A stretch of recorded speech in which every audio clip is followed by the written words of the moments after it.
Who they to all my fellow Bengals fans? It's been a while, been a long time. We shouldn't have left you without a dope pod to step to, as they say. Welcome back to another episode of Gridiron Jungle with your two favorite Bengals fans.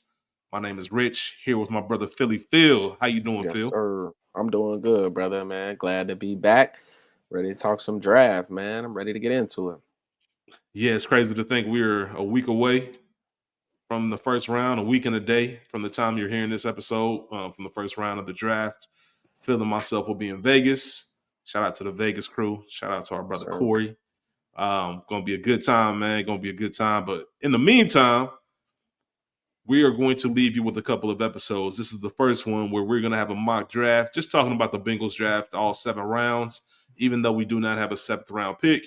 And just kind of discuss what Phil and I came up with. Might be a little bit more best case scenario, a little bit more rogue than actually realistic. But we're gonna have some fun with it, and then we're gonna record another episode for next week, right before the draft, with a first round mock for all 32 teams, and also an updated 7 round, maybe a little bit more realistic of what we think might happen. Because I'll tell you right now, I went crazy on the trades for this. I know we won't be doing all that, but it's still going to be fun nonetheless to have the discussion because all we can do is hope and wish. Before we get started, Phil, how's everything going, man? Oh man, everything's everything, Today was a good day, man. Got a chance to check out the brand new Wawa that's opening here tomorrow, the first one in Ohio. So, that put me on cloud nine. So it's been a good day, man. I'm looking forward to Good Friday and an eventful weekend with the family. So hey man, I'm doing well. How about you? Same, man. Same. Excited to have some like constant NFL talk, some realistic NFL talk. We get new players from the Bengals next week. Kind of get to see who they are, how they fit with the squad. Um, After all the things that have been going on since the end of the season, obviously the biggest us extending T and re-signing, us extending Jamar and re-signing T, and we still have the trade drama. Well, let me ask you this right now: do you think there's a trade this weekend at all for Trey Hendrickson? Honestly, the closer that we get to draft day without a deal getting done or some type of resolution being reached, well, I think it's more likely that we could potentially see a draft day trade. The Bengals are really kind of breaking traditions, breaking molds this offseason, getting not one, but two big contracts done, and potentially a third when you look at the Trey Hendrickson situation. I mean, the Bengals had enough problem getting Joe Burrow's deal done, just worrying about Joe Burrow. Last year, the only deal they did was Evan McPherson. So for them to get Jamar and T done, which people didn't think could happen, like the Bengals are really shifting away from, our parents' Bengals, so I think it Our is. Bengals too. Our Yeah, Bengals as yeah. well. No, We were no, for adults sure. when the Bengals were still I'm making just crazy moves. the Bengals evolve, so to speak. I think we've seen a lot of innovation, just even in recent years, from say selling the stadium rights to being aggressive with external free agents to making upgrades to the stadium out of their own pocket. I mean, I think we've seen a lot of changes, but the That's fair. practice facility, the indoor bubble, like things that I literally never thought would happen. So, um, That's but as I was saying, go ahead. no. Okay, I was going to ask you about that, but keep going. But yeah, as I was saying, um, I, I I I think it's likely, but I think what it's going to come down to is if one of these teams that's looking at an edge rusher, do you want a developmental player? Because all of these edge rushers in this draft on the high end, as great as they are, they do all have some type of flaw or some type of hole that you can poke at outside of Abdul Carter. I don't think there's any just flat out like clean edge rush prospect. So I think it really comes down to if a team makes an aggressive enough offer for a trade that the Bengals will just have to be like, hey, we got to take this. Fair. That's fair. You were talking about the things that the Bengals have been doing. We didn't get a chance to discuss Katie Blackburn's comments on Trey Hendrickson and just Yeah. stadium talks and everything else. What are your overall thoughts on those? For those who don't know, um, I think what she said was, I don't want to say it was taken out of context, but it's just, you got to have a better way of saying it. Um, she kind of backhanded compliment the whole situation, and then at the end said, well, we have all the respect for Trey.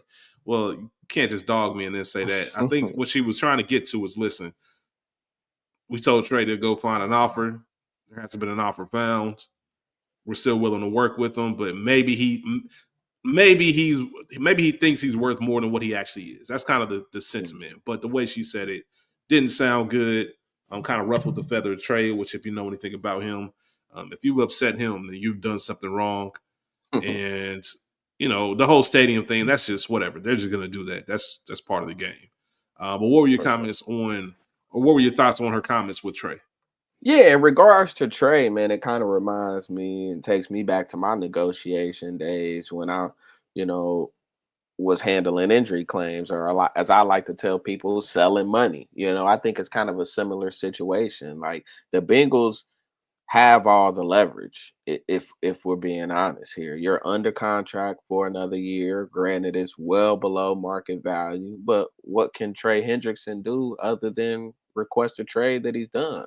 Are you gonna put a Carson Palmer and threaten to retire, or are you gonna sit out and still be stuck under the contract anyways? Like, what's your play? Unless you plan to like fake an injury or something and just sit out getting that 16 mil this year. But unfortunately, the Bengals have all the leverage. From what I understand, the most recent offer, or the offer that's on the table, is for $28 million a year. I don't know how many years that is, but as I've stated, on here, going back to when we had the episode about T and Jamar, I cannot pay Trey Hendrickson more than T. So if 28 can't get it done, I, I gotta move on. I gotta take the best offer I can get for you at that point. And if that offer doesn't meet what I wanted to meet, then I don't know. I guess you're gonna play on this deal. Because if you force my hand and you decide that you want to go ahead and retire, well, that frees up that money. Granted, I can't really go get a player this late in the juncture, but still, like the Bengals, in my opinion, still had the leverage. So. We'll see what happens. We'll see what happens. Draft is this upcoming week, or next week, should I say, Thursday through Saturday. Let's go ahead and get started talking about these mock drafts. So the premise right now is Phil and myself both completed some mock drafts. We're gonna go round by round. We're gonna start with Phil and with myself. Just talk about who we drafted, if we made any trades to get there, and who else we were considering at that position, and just overall banter and conversation about how it looks on the Bengals if this were to happen. So, with that being said, Phil, we're gonna let you go first. The Bengals also, just for reference, so everybody is aware out there, as far as the draft goes in real life, the Bengals have currently hold picks number 17, 49, 81, 119, 153, and 193. So that's kind of what we're looking at. Phil, with pick 17 in the first round, did you make a pick or did you make a trade? What's that looking like for you? Yeah, I actually traded back with Washington to pick 29 and picked up pick 61 as well as pick 128, and then Mm. also a third for next year. So I know, typically in the simulators, we don't like to do future picks, but that's just kind of the offer that was presented. But I was able to turn pick 17, drop back 12 spots and gain, three additional picks, two in this year's draft. Again, pick 61 to pick 128. And with pick 29, I took Josh Simmons, the offensive tackle guard, out of the Ohio State University. So, if it wasn't for the injuries, probably a guy that would go top 10. So I think if you can get a talent, with position flexibility at a position of need with that pedigree, I think he's a day one starter at whichever guard spot you want to put him at, left guard or right guard. And that's what you want out of a first round pick. And if you can get a starter on the back end of the first round at pick 29, I think that's a great selection. And it's time to get serious about protecting Joe Burrow. So Josh Simmons was my pick there. Okay, you answered the question that I was going to have for you when it comes to this. I was so stuck on the Bengals going defense with that first round pick that I never once even thought about what happens if a good old lineman is there. And I'm like, damn, do we use that first round pick on an old Mm-hmm. lineman? Because I saw a mock draft recently with Mm-hmm. Kelvin Banks being available at 17. And I'm just like, Now, obviously, you traded Yeah. back, but Kelvin Banks at 17 is something that like I said, I never thought about it, but it is Yeah. something that I piques my interest because he can play guard, along and we definitely need along those to go same ahead. lines. I was gonna say along those same lines. I've seen mocks with Tyler Booker available there at 17 as well. Banks and Booker have been two common ones that I've seen there at 17. So Yeah, just more so. I don't know. It's just interesting because if you go guard, then you're making an investment in your offense, which is obviously the driving force behind your team. With the trade mhm. situation looking murky, you're kind of going in just saying we better outscore people, and that's what kind of makes me uneasy. However, I think if it's between an offensive lineman, D lineman, best available is kind of where you have to go because we need them both. As much as you like to see Mhm. on defense, it'd be the same. So I'm gonna go with my first round. Who else were you considering, by the way? Anybody? Was that a So clear? I Since you thought traded back, was that the clear pick for you? that was pretty clear for me after I traded back. Donovan Jackson was also there, who is actually filled in for Josh Simmons when he went down and played really well, kicking out to tackle. He plays both guard and tackle. Some argue his tackle tape is better than his guard tape, but again, the thing that you have to think about, at least in my opinion, if the Bengals do view Cody Ford as a potential starter at one of those guard spots, well, you have to replace that swing tackle now. And I think Josh Simmons or Donovan Jackson, if they don't win a starting guard spot, solves that swing tackle spot. Otherwise, if they win a starting guard spot, then Cody Ford is still where I prefer him to be in kind of that 6-man role as far as the offensive line goes. Fair enough. Fair enough. My first round pick. Oh, So I had picked I'm seven. sorry. I didn't answer your question. I'm sorry. I did think about staying put at 17 and taking Jahai Campbell just because, we talked about being kind of hyper focused on that defensive side of the ball in the first round. And I think Jahai Campbell is a splash player that can do a lot of different things. He can rush the passer. He can stand up and play outside linebacker. He can rush from the inside outside. And I heard Solomon Wilcott say it on a podcast. He talked about um, Micah Parsons not really being an edge guy at Penn State, but he got to Dallas, talked to Dan Quinn. He was like, put your hand in the ground. And, a pass rushing star was kind of boring there. So I think Jahai Campbell, while he may not be Micah Parsons, I think he can have that type of impact. And you put him next to Logan Wilson, I think that makes the defense a little spooky. But No, that's fair. That's fair. I'm not mad at that at all. I'm not mad at that at all. In my mock, he was still available, but I did not take him. And we'll talk about who I took at that position. So I was choosing at 17. However, got a phone call from the Broncos. They want to make a deal. So I traded pick 17 to the Broncos for pick 20 and pick 85. All right, oh, I'm I like flipping it. picks. Moving 3 spots back. Yeah, absolutely. That's an easy call for me. With that being said, someone who might not be here, more than likely will not be here, but he was available. I took Mykel Williams Okay. at 20. A lot of things have to go right in order for this to fall. I do think, looking at the prior 19 picks before him, it is very realistic. Does it happen? I doubt it. I don't think his teammate Malachi Starks goes above him, which he's one spot above in my mock. But you're also looking at people like Walter Nolan, who I've been having at the 17 spot if we stay there. You also have, Jahai Campbell, Derek Harmon from Oregon, even James Pierce, as we talked about. But if Mykel Williams is there at 20, then I've got to take him. Those other players that I mentioned, more realistically, I would probably go Nolan in real life if we did trade back those 3 spots. I could see him still being there versus Williams, but I think that edge rush that we get plus picking up another pick, I think that's an easy call. Um, I don't like I won't say I don't like. I just think it's a better fit than the offensive linemen that are available at that position or at that point, and the safety that's there. So that's an easy call for me. That's what I'm going For with sure. pick 20, and I am going to go ahead and pick up another pick. So, what are your thoughts on Mike Hill being there at 20?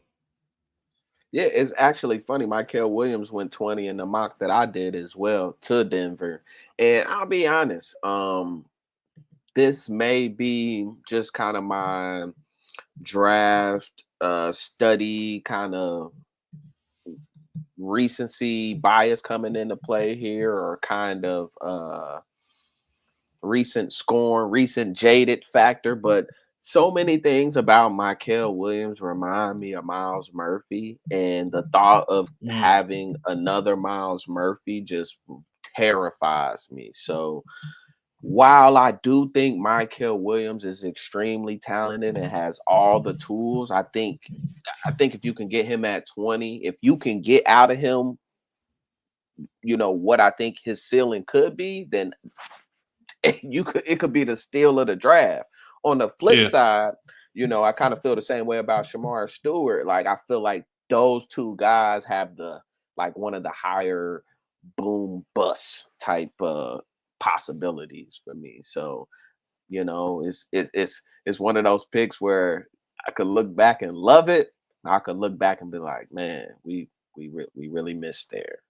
But I that's like it. fair. It addresses a need. I think he would at least have the potential to be a day one starter, because I do think they like Osai. I think they want to get something out of Murphy, but you know, he could come in there and be undeniable, at least be used in a rotation. So, and he has that versatility. I think he can kick inside too if you need him to. So that, you know, Bengals love position Yeah, flexibility. So no, for sure. And looking back on it or thinking back, maybe Campbell is the best pick there at 20 just because of his versatility. I like that, and we do need a linebacker. So, um, considering they're both there, I might take Campbell in real time, but we'll see. We'll see what yeah. happens. Let's go ahead and And move on to round and two. oh, go Go ahead. ahead. Yeah. Let's do it. I was gonna say, and I love Walter Nolan. That's one of my biggest one of my biggest draft crushes. So wouldn't be mad if Yeah, we took him at 17. Wouldn't be mad if we traded back and still got him. I love Walter Nolan. yeah, I think that we're going to be taking him at 17, or if we're in within those same picks and he's available, I think we will. So, what do your round two Mhm. look like, Phil? So round two, I have pick 49, which was our initial pick, and I also picked up pick 61 in that trade that I completed with Washington.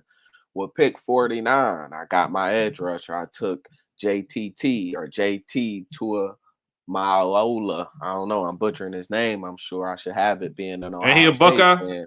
I'm about to Yeah, say, ain't he a but Buckeye, I man? just, like I said, I call him JTT, man. Loved him coming out of high school. Was one of the player I was really excited about Ohio State getting. Had an injury really early on, major injury early on in his career. But man, love the guy. He kind of I think he would be a day one starter. I think he comes in and he fills that Sam Hubbard role and gives you a little more in the pass game. He's a very sound defensive, I'm a very sound rush defender as well.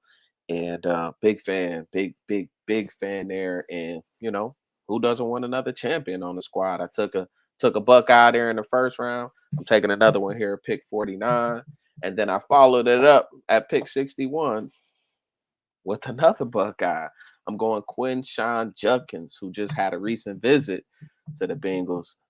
Didn't count as a 30 visit because it is a local school, so that's why you've seen a lot of Ohio State Buckeyes come through the Bengals locker room this week and last week.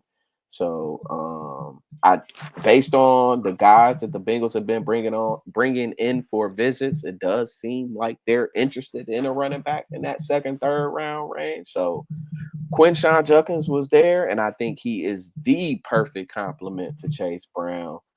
He's a bigger back, still has that speed element. I think he's like 225, runs a 4.4. I mean, just a perfect complement, I think, for those short downs, for those goal line opportunities. And man, just I mean, I don't know what more you can ask for on that offense if you add a player like that. Just out of curiosity, was Travion still there? Travion went. He went before Quinshawn because you used Quinshawn with your second pick, right? Travion went 44, so he wasn't even there for me at 49 when I took JT. He went to the Cowboys in Who my mind. who would you have taken between if Travion and Quinshawn were both there? Who would you have taken? I would have took Travion. Travion's my absolute favorite back in the draft. I think he's the best pass protector in the draft, even despite his kind of smaller stature. I think he is the best pass protector running back in the draft. So I definitely would have took Travion. I I could even see a situation where Travion goes before Marion Hampton, even though I know some people has Hampton sneaking in the first round. But I love Travion. Maybe I'm No, biased, that's no, that's fair. You definitely biased, but it's all good. It's not wrong. but Travion's really good, and he's going to be a steal for this draft. I know people, I don't know, maybe unfairly compare him to another Ohio State running back, J.K. Dobbins, Mhm. because of I his think it's injury history JK with a throughout little more college. juice. Yeah. Well, I'm talking about because of his injury history. I think people are hesitant on him, but when he's healthy, he's home run lights out. And I think Hmm. I think the injury history is a little bit overblown. I agree. Um, Obviously something to think about and be wary of, but I don't think it's going to be a big issue for him. I'm still holding on to pick 49. I did not trade it. I asked you that question because Travion was available. Okay. So it might have been a little bit too rich for my blood at 49, given what we need Understood. overall. There was also I flirted with the idea of Wyatt Milliam, guard out of Hmm. West Virginia. Hmm. He was right there. But at 49, I went ahead and took care of our secondary. I went ahead and picked Xavier Watts out of Notre Dame Love it. with pick number 49. If he's there, I think that's a pretty easy call. Even though, like I said, it is very tempting to be looking at Travion right there. Thinking about this offense being even more high powered. But I mentioned earlier, at that point, you are just committing to just saying, hey, we're going to outscore everybody. I Hmm. think that you can get some good productivity. I mean, he can be someone that can be a 10-year starter in this league, if Hmm. not longer, in my opinion. I think that's a great find. We obviously talked ad nauseum at times about our secondary last year. Even if it did start to go towards the right direction, we still need help. We still need some youth. And I'm looking forward to adding something, regardless of who it is. I am taking Xavier at pick number 49. I love it. 100% would have took Xavier Watts if he was there for me at 49. He actually went 42 in my mock to the Jets. But love Xavier Watts. He comes in, obviously knows golden system from day one.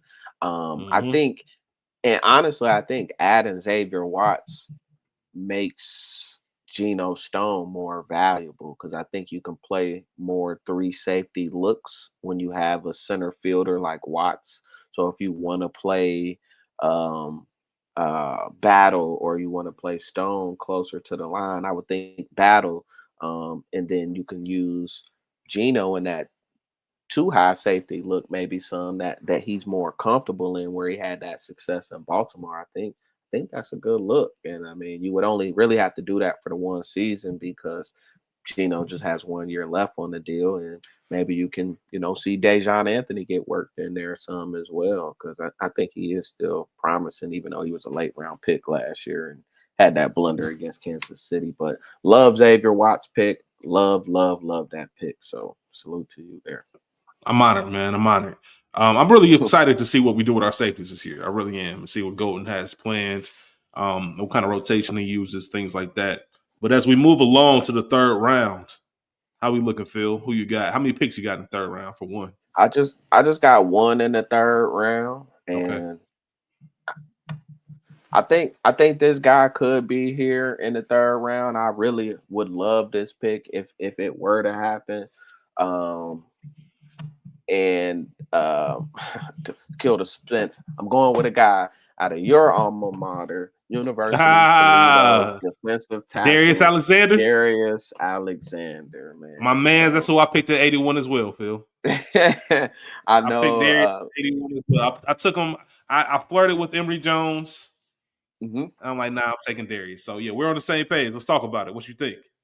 Yeah, so what I was gonna say is I know the Bengals really love the two rookies that they took last year. My guy Chris Jenkins, the mutant, Jackson McKinley. I like to call him the president, just seems like a president's name. And then they added TJ Slayton on the 2-year deal this offseason, finally giving us a true nose tackle. But man, Darius Alexander, 6'4", 310. I mean, I think the perfect guy to come in and learn behind TJ Slayton.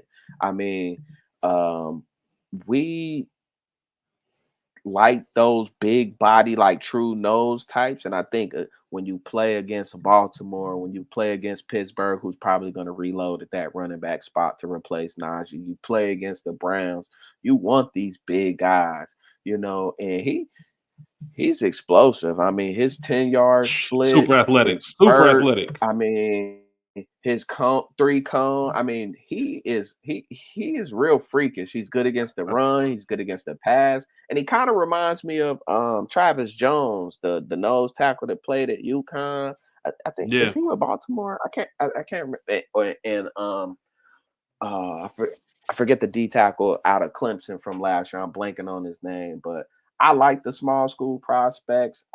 He had, I think, 10 sacks as a senior from the D tackle spot. So, Yeah. yeah, man, Darius Alexander, just rare size strength combination, and if you can get him in the third round, I would love it. So that's my pick at 81. Maybe outside of the edge rushers, if you're talking about interior lineman, maybe the best athlete in the draft, like probably best first Yeah, step. he's a freak. Yeah, he's a freak.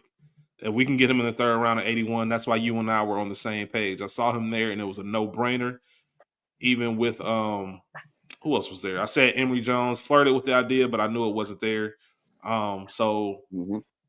easy choice. Everything you just said, super athletic, incredible first step. Has some things he needs to work on, maybe Hmm. his hands and things like that, but third rounder, easy call. I I I also have flirted. another third. Oh, Go ahead. oh. I was gonna say I flirted with Demetrius Knight, the linebacker from South Carolina, at 81. He was still there and ended up going 83 to Pittsburgh. So that was one that I'm like, Mm, I let him get to Pittsburgh. gotcha. But Yeah, go ahead. so it's funny because in mine, Pittsburgh took your boy, Tyler. Tyler Shaw from Tyler Show. Louisville. Oh yeah, Yeah. man. That might Yeah, be they, my they took him in QB3, man. Tyler Show is tough, man. they took him Pittsburgh took him in the third round of my mock. I have another pick because I traded my 17th pick and Denver went ahead and said take number 85 as well. So I said, all right. So I have another third round pick and I went with Alfred Collins out of I Texas. like it. So you doubled Yeah, up at D tackle. if anything, if the Philadelphia Eagles haven't taught us anything, it's that you win big games and you're successful by building the trenches. Hmm. We know what it looked like last year as far as our defensive line rotation. Anytime you have enough good players where you can rotate them out, especially at that position, I'm good with it. 6'5", 332. Not the most stellar career. Obviously, he had a phenomenal senior year. Um, the physical tools are there. Pass rushing, I don't know if you're going to play him on third downs. That's the only issue. But he would be a great run defender. And I think that's why I'm going to go ahead and take him. And like I said, I think with the extra pick, I get to gamble a little bit more. Hmm. And I'm going to live with that. I'm going to see what happens. I can maybe use them as their first and second down, use some fresh guys for that third down rotation as I'm building up my interior line. And I'm comfortable with that. Like I said, they don't make too many, the Al Davis rule. They don't make too many human beings that size that can move like that. You might want to draft one. Fact. But I'm not, it's not, if it was my only pick, I still go with what I did earlier, with what we did at 81. The only person I really flirted with at this spot that you didn't mention, because I think Demetrius Knight is a good pick there, but I really like Gunnar Helm, who went a pick after I picked Alfred Collins. Yeah, Also like the I idea of like it. Kobe Bryant out of Kansas, the cornerback. Um, Yes, sir. wouldn't be mad at either one of those picks, but with us just re-upping on Mike, once again, I want to fill the needs. I want to really shore up that defensive line. If I'm not going O-line, I'm gonna go interior on defense, and we're good to go from there. So that is my third round pick. Moving on to that fourth round, Phil. How many picks do you have? What we looking like? Yeah, so I have 2 picks in the fourth round. Um 119 and 128. 128 coming from that first round trade that I made with Washington there. So at 119, I went with another small school prospect, David Walker, the edge rusher out of Central Arkansas. He's a Mm. little on the shorter side. He's only like 6'1", but he is 263. Another freaky athlete. Um, Very quick first step, like you mentioned with Darius Alexander. The thing that I love about him, which with Alexander, he runs a little hot and cold. David Walker's got a crazy motor. I think he could have played at a higher level. And just playing at a FCS school, the coaching isn't going to be the same. So he is going to have some developmental things that he's going to have to work on as far as kind of refining his pass rule tools and really kind of developing that bag, so to speak. But can never have enough edge rushers. Murphy's entering year 3. Osai's only on a 1-year deal. Hendrickson's just got the 1 year left on his deal. So even taking JTT in the second round, edge is a position that I would love to double up at. I know you just did it from the interior side, which I love as well. But I went ahead and went with David Walker, the edge Let, rusher out of Central Arkansas at let me 119. ask you a question. I'm curious to know if this person was also there still. Was Savion Jones still Yep. available? You like him over Savion? Let me take a look. Savion, where is Savion went? Oh no, that's the wrong Savion. Savion went 106, so he went 13 picks Okay, so he went earlier above. to Okay, then. New England. So Okay, he was still I available do on think mine. Savion is I do think Savion is more along the body type that the Bengals like. He's 6'5", I think like That's 275, like six 280. six So two that's eighty more something along the like that. body Yeah, size that they like. And he's also a pretty freaky athlete as well. We know they like the LSU boys. So definitely, could see that. If he had been there, I would have leaned that way. But really like getting another edge there around 4. I don't know that there's any value in edge later than that I would like. So that's fair. Yeah, and the then only at other pick person one, I think. Go ahead. oh yeah, go ahead. No, no, I was no, gonna go say ahead. only the person that on the edge was Q Robinson from Alabama that I consider Okay. around that same time. But go ahead. Who's your next pick? What pick? Yep. So my next pick here was at 128. I went with Anthony Belton, the offensive tackle out of North Carolina State. So again, this is one of those players, kind of like Josh Simmons, where they did play tackle at their at the college level. But I do personally think Anthony Belton is probably gonna be a guy that in the league kicks inside the guard. He played the majority of his career at left tackle. He did play some right tackle as well. But you know, he you take a guy like that 6'6", 336 and put him next to Orlando Brown or Mims, either one of them. I mean, that's gonna make life a lot easier for you. I do think he is a when I watch him, he's explosive, but he's not very quick, if that makes sense. So he's a move, that's why I like him kicking inside the guard versus staying at tackle, because you got to be quick on that edge versus guard. You can be a little step slower there. So I do think I do again, kind of like I talked about Simmons having that flexibility to be that swing tackle. I think he's best suited to play guard at the next level, but he could potentially still play tackle. So I'm going Anthony Belton here. And again, I'm getting serious about protecting Joe Burrow. So that's my pick here. I'm doubling up at that offensive line spot and going Anthony Belton to finish the fourth round here. Hey, protecting Joe Burrow might be a good business plan. I'm not mad at it. You know what I mean? For Might be a sure. smart investment to make. So I was looking at pick 119. I was Mhm. looking at Logan Brown, Kansas. He was looking Yes, at me in the Kansas. face. Oh man, love him. Um, yeah, but here's the thing though, Phil. Right before I was about to turn that card in, the Jets called. Hmm. Here's where things might get a little bit ridiculous, right? Jets Okay, called and okay, said we they said we really like Logan.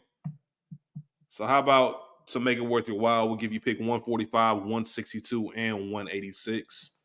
okay. I said, hey, I have a lot of needs that I need to fill. Yeah, As much as I enjoy, as much as I like Logan, we'll go ahead and just make that deal. So I don't have any fourth round picks because I traded back, but I did re up on some things that might give us a little bit more flexibility. So I'm out of the okay. fourth round. Let's bounce back to you in the fifth round. All right. So fifth round here, I've got just the one pick, and I gave this one over to Al Golden. I said, Al, go get your guy. Do what you want. He said, hey, this is a guy I love, a guy I know very well. I didn't even need to bring him in for a visit. I know him that well. I went with Jack Kaiser at pick 153 to go ahead Mm, and fill that linebacker void. And I think he's a smart, cerebral linebacker. I think a perfect complement to Logan Wilson. He's great in coverage as well. So if you got two linebackers that can cover really well, and be effective in those one-on-one situations, I think that's a positive thing. He's not a great blitzer, but he is a good blitzer. So being able to have some pass rush juice from the linebacker spot, I think is important. And again, a guy that knows Al Golden's system, kind of like when I spoke about your Watts pick. So I think if you could kind of combine our drafts here and somehow land Watts and land Jack Kaiser, and you get two guys at two different levels of that defense that's familiar with Al Golden's scheme, I think that could go a long way. But I went with Jack Kaiser here at 153 and really feel good about that pick. So, I'm mad at you. I'm not mad at you. All right. I get to re up, man. I got 4 picks in this fifth round all right, let's make them because of count. that deal. I got 4 picks in that fifth round. So I love your Quinshawn Judkins pick. Mhm. You picked him in the third, if I'm not In mistaken, the or was second, that a in the second second, he round was pick? he was my second round pick. Second round pick, right? I love that. I do think we need something in the backfield.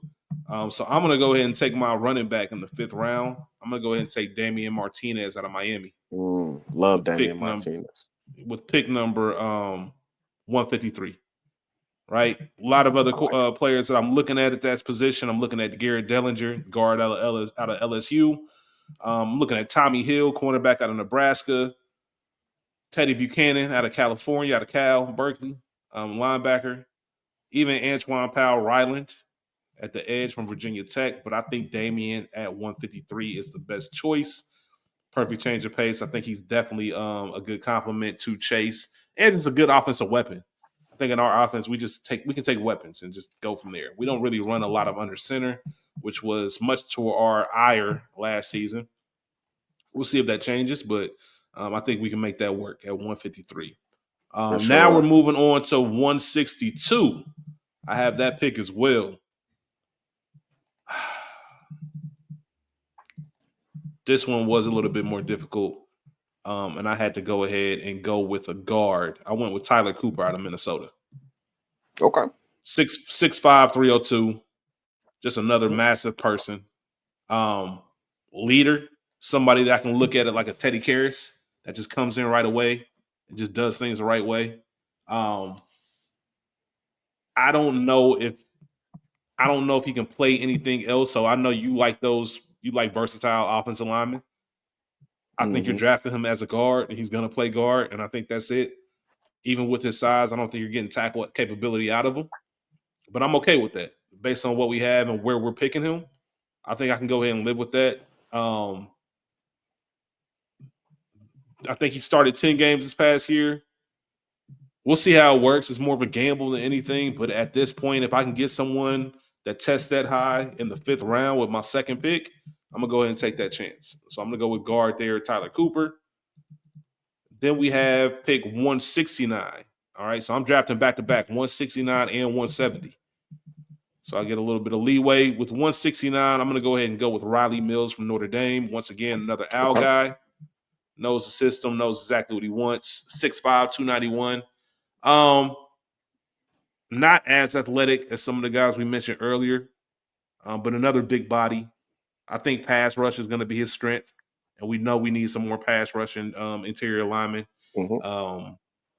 7.5 sacks last year, 9 tackles for loss, 114 pressures across 1,033 pass rushing snaps, and he's a good tackler. And we know in the NFL now, with minimum practices, there are not a lot of good tacklers there. I think that's a great pick at 169. And then at 170, I went ahead and took, is it Jamin or Jamad Dumas Johnson? Oh, the linebacker from UK. Linebacker out of UK. Yeah. I just like seeing, like I said, this isn't a realistic thing. I don't think we're going to get this many picks. But since I am playing around with it, I just think having that luxury of picking an athlete and just saying, hey, let's see what you do at linebacker. I think he's probably more of a day 3 guy as I'm picking him here. So it makes sense. Maybe he's a 6th-rounder. But either way, I got some extra picks in the 5th. I was going to take a gamble on them, and that's what I'm doing there. A lot of opportunity there. A lot of things I could have done differently. I could have gone another running back. I just didn't feel the need for it because R.J. Harvey was there. Corey Kiner was there. My man from Kansas, Devin Neal, he was there. Another receiver was there, Isaiah Bond. We got some cornerbacks that are there as far as Justin Wally from Minnesota. I just felt like that was the best fit for what we had going on.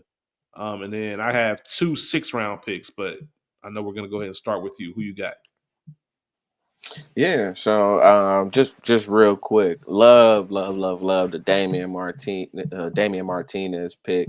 I mean, he's 6 foot 230, runs a 4.4. I think if he can get better in pass protection, he is gonna be a monster, and I'm really interested to see where he ends up. He's somebody I'll be keeping an eye on. Not mad at the Tyler Cooper pick. Definitely feels a need. I don't know, man. I think he might be a, preferred free agent, just kind of due to his arm length. I think his arms are on the shorter side, but he does have a good athletic profile, and he played in the Big Ten, so not mad at that pick at all there. But really love that Damian Martinez pick by you there. So That would be love if that were to happen. yeah, for sure. And I think that's a definitely around it. He could be available in. So, but definitely, if he can get better in pass protection, I see him being a workhorse back. Even if he does go in the 5th round. So, I mean, we look at what we did with Chase Brown in the 5th round, and we see how good he kind of turned out to be there. So, all right. Well, jumping over to round 6, like you said, Rich. In round 6 here, if I can get this to load. Come on, round 6. All right. Ask me, do I want to exit or wait? I'll wait. See what we got. See, they don't even like your picks, Phil. Yeah, I see they They said don't. do this over. They said do this over. All right, here we go. So round 6. Man, I don't know. I seen his value all over the place as far as places that I've seen. I think he should be a round 2, round 3 player, but I went with Hunter Wohler, the safety out of Wisconsin. I'm finally addressing the safety spot. Freak athlete. And not something you say too much about white DBs, but Hunter is a Shout out to freak Cooper. athlete. Cooper said, "What's up?" Yeah, Hunter is a freak Cooper DeJean, Cooper athlete, Flag. man. Hey, He's a them Coopers, man. They said put some respect on yeah. the Anglo Saxons. Yeah, man, he's a playmaker. The only thing I don't like about him is just like you can't play him in the nickel. You can't really put him in those one-on-one matchups, but love him as a deep safety. I think he's got good awareness, good instinct. And like I said, real good athlete, plays with a lot of energy. And having a big safety back there, like I said, 6'2", like 210, 215. I definitely think would be a good look. Taking a stab in round 6 there. So I went with Hunter Wohler out of Wisconsin. I ain't mad at it. Honestly, I really like him because he is tall, Hmm. like just a big safety. Hmm. My only concern would be the same issue we had with Mike last year, Mike Hilton. Hmm. If you get him a 1-on-1, it's gonna be slow. Yeah, You for know what I mean? sure. So you can play him, but there's gonna be certain packages. Maybe bring him down in the box a little bit more. Hmm. But I like that pick. I really like it a lot. I just don't know if he can be a 3 down starter for us, in a real way. I think he's more of a package player, which is cool. When you're picking somebody in the 6th round, if you Hmm. find a starter in the 6th, then that means you did really well or you were really lucky, one of the two. So I'm not Right. mad at it and seeing how it works out. I have 2 6th round picks, and that's going to wrap up the draft for me. I am going to take Jay Higgins out of Iowa. Linebacker. Um, yeah, linebacker, just a football player more than anything. I don't have any. I mean, the metrics and all that really won't matter. He's just one of those people that ignore the numbers, put the tape on. He makes plays. Hmm. Um, Hmm. I don't know. I don't know if he's. We'll see if he's fast enough to play in the Yeah. NFL. Yeah. But once again, I think football is football, and I think guys figure it out when they have the expertise and the smarts. I think they make up for um, foot speed with just mental and knowing how to get to a spot before someone else. Hmm. So the Hmm. fact that you don't have to chase him down, if he's chasing down anyone, we're already in bad shape. So I'm not really worried about his overall speed. I'm more so worried about his lateral speed, reaching out to those flats, and obviously anything across the middle and coverage. But I like the idea of just having somebody that knows how to play football that's going to come in, put his head down and work. So I took him at pick 186, and then my final pick, I'm going to address the O line again. However, I'm not taking a guard, but I'm going to make him a guard. He's actually a center from Yo Squad, Phil, The Ohio State University, Seth McLaughlin. I'm going to go ahead and Yes, draft sir. him, and I'm going to convert him into a guard. I just think that's a Yeah. great value there. And once again, I have the pick. I have the extra pick. I drafted 10 players, so turn 6 picks into 10. If I get a little bit of leeway and a little bit of freedom to do something, I'm going to take on a project. And I think that if I can get somebody who knows how to play and can protect Joe, it's not a bad investment. Kind of filled For everything sure. I else, like and Seth. we've already discussed our concern that we didn't sign any guards in free agency. So as much O line help that Hmm. I can get, I think I drafted 2 or 3 out of those 10 picks. So that's where I stand. That's where I stand, Phil. That's where we Absolutely. are. I like. That I was like fun. it. I like it a lot. And Jay Higgins, the linebacker, doesn't have the size, doesn't have the speed, but you know who he reminds me of a little bit? Who? N'Kobe Dean, another player that slid in the Mm. draft. They knocked on him for size, for speed, and he's starting on that Philly defense, making noise. So, like you said, put on the tape. Some guys just had the instinct. Some guys are just ballers, but he's not going to jump off the screen with athleticism, but he makes plays. So Nah, that's a fact. And there's a lot of if I didn't go with Seth, there's a lot of corners that I feel taking a gamble on at that in the 6th round. Jalen Smith hmm. out of USC. There is Hmm. BJ Adams out of UCF, Caleb Ransall out of Tulane. Just a few guys. Mac McWilliams out of UCF. Just hey, if I'm taking a flyer on somebody with my 10th pick, like my 10th draft pick, those are some guys that I can say let's see if we can compete, making these other guys better. But I think we talked about it. Most of our problems, not most, but some of our problems in the secondary came from it's hard to cover guys in the NFL for 5 6 seconds. Hmm. It's almost an impossible task. So you got to get some pressure on the quarterback, really light things up, and hopefully our interior line picks help with that this season, and we can get a little bit more turnaround when it comes to points per game and every other defensive stat that we fell off on. So, yeah, that's really about it, folks. We just wanted to go through that. Obviously, the Bengals will have a 7th-round pick. We didn't trade for any in this mock, but we will have another mock coming for you. Like I said, I think we're going to have some fun and just mock the first round entirely from the entire NFL and also discuss our Bengals picks with a little bit more realistic. I'm not going to trade and get 10 picks because I know we're not going to do that. We might get one extra pick. So maybe we turn 6 and a 7. 6 and an 8 is a little bit of a stretch, but I'm going to see what's out there.